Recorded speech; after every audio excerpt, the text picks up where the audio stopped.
Olá, meu nome é Carla, mas todos me chamam de Carlinha. Tenho 15 anos e eu vim contar a minha história pra vocês, pra que sirva de alerta.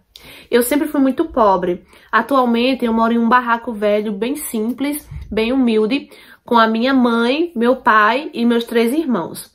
Meu pai, ele é um cachaceiro descarado, que o único dinheiro que a minha mãe recebe do Bolsa Família pega todo pra comprar de bebida e cigarro. E é um inferno a nossa vida por conta disso. Mas graças a Deus temos muita ajuda, né? As pessoas nos ajudam bastante. E eu e meus irmãos, a gente é muito estudioso.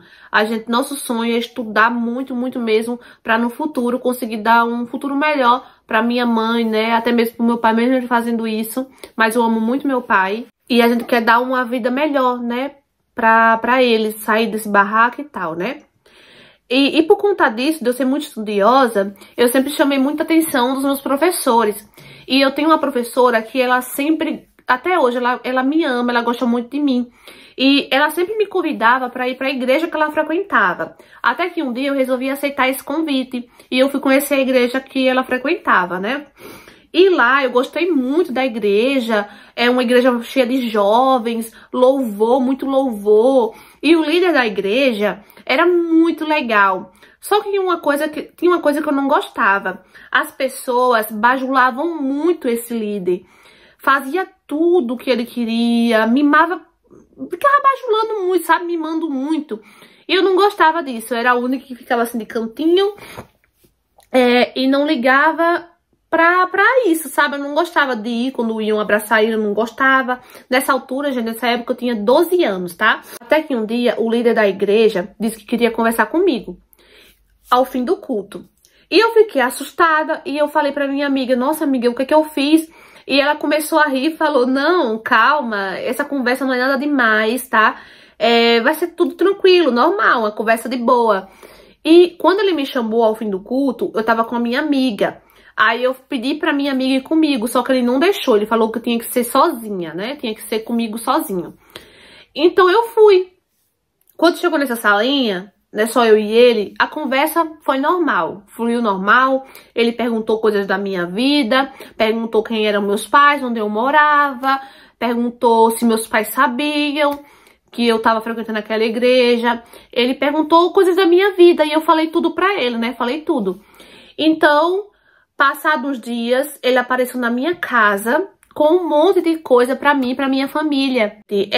Passados uns dias, ele novamente me chama de novo pra essa salinha. E ele sempre falando pra mim, tem calma, que essa conversa é assuntos espirituais, é pra ajudar você espiritualmente. E ele sempre me levava para essa salinha. Só que aí, gente, começava a fazer umas perguntas que eu não entendia por quê, mas ele falava que precisava fazer essas perguntas.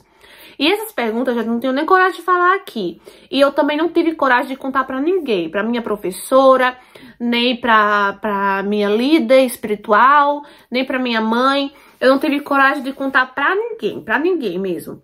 Então o tempo foi passando e quando eu fiz 13 anos, gente, eu fui pra um retiro. E nesse retiro eu conheci o que seria meu futuro namorado, né? Conheci esse garoto e a gente começou a namorar. A gente se gostou assim que a gente se viu e a gente começou a namorar. Eu tinha apenas 13 anos. E quando o líder, né, o pastor no caso, ele soube que eu estava namorando, ele surtou. Ele começou a me levar pra salinha todo fim de culto. Todo fim de culto ele me levava pra salinha, pra maldita salinha. Eu já tinha pavor daquela salinha. E ele ficava me dando sermão, me mostrando a Bíblia, dizendo que eu tinha que deixar de namorar. E mesmo falando pra ele que o meu namoro era saudável, não era um namoro não era um namoro errado, era um namoro saudável, como eles ensinavam que tinha que ser. Só que ele não queria saber, não, você só tem 13 anos, você não pode namorar e tal. E ele falou que eu tinha que deixar de namorar, só que eu não deixei. Eu gostava muito do meu namoradinho, eu sempre namorava, a mãe dele era um amor pra mim, até hoje. E eu ia sempre na casa dele com a presença dos pais, e era tudo tranquilo, porque eu tinha que deixar de namorar, minha mãe permitiu, o meu pai permitiu, então por que eu tinha que deixar de namorar, né? Então eu não entendia por quê. E ele sempre me levava para aquela salinha. Eu já tava com muita raiva dessa sala e de toda a situação que tava acontecendo. Mas eu era muito boba, muito boba. Até que um dia ele passou dos limites comigo nessa sala. Ele me levou para essa salinha. Todos foram embora e ele continuou comigo trancado naquela salinha. A minha professora, né, veio, deu na porta pra gente ir embora.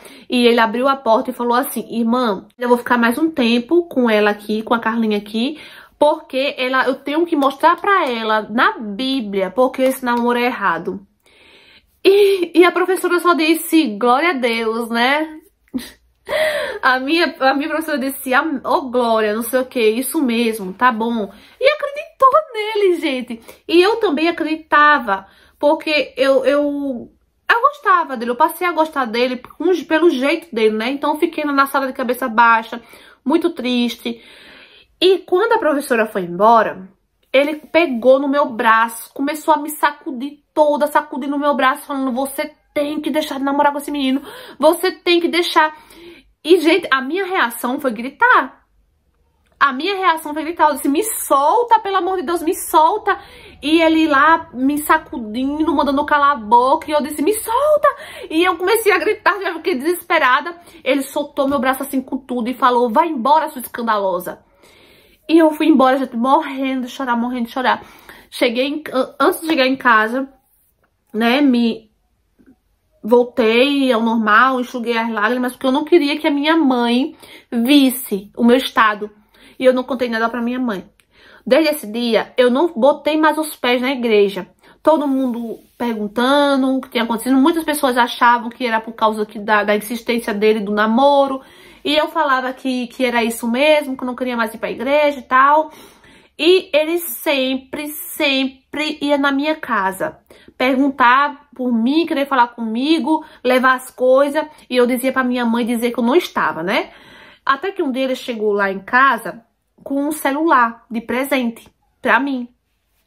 E eu falei pra ele que eu não queria. E a minha mãe achou estranho. A minha mãe se olhou pra mim e disse: por que você não quer, filha? E eu falei pra ela que eu não podia aceitar. Só que aí ele só deixou lá o telefone e foi embora.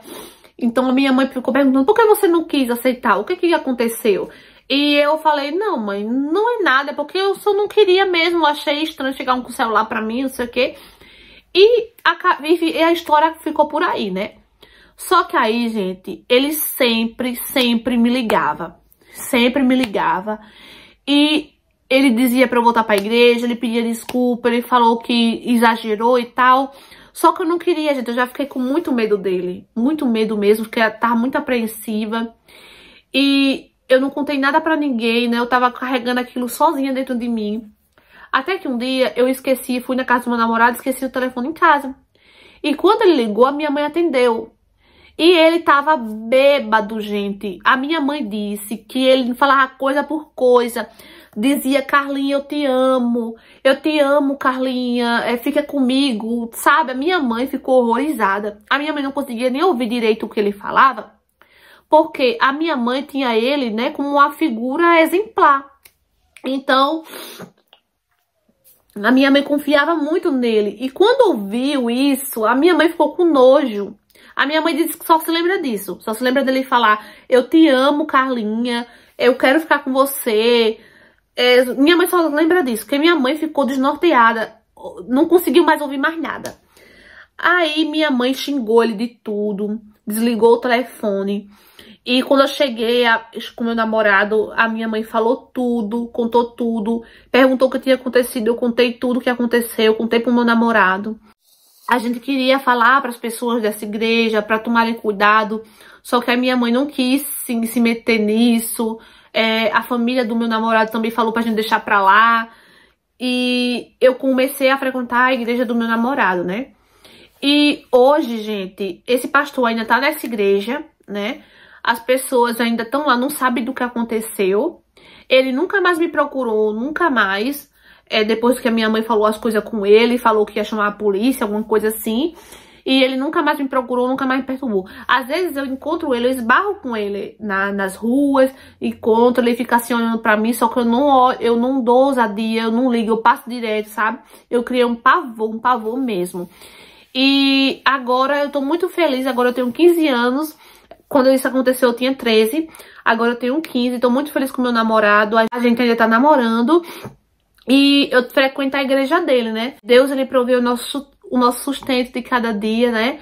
E mesmo com toda dificuldade, eu sou muito feliz. Então, gente, o que é que vocês acharam dessa história? Deixa aqui nos comentários a opinião de vocês.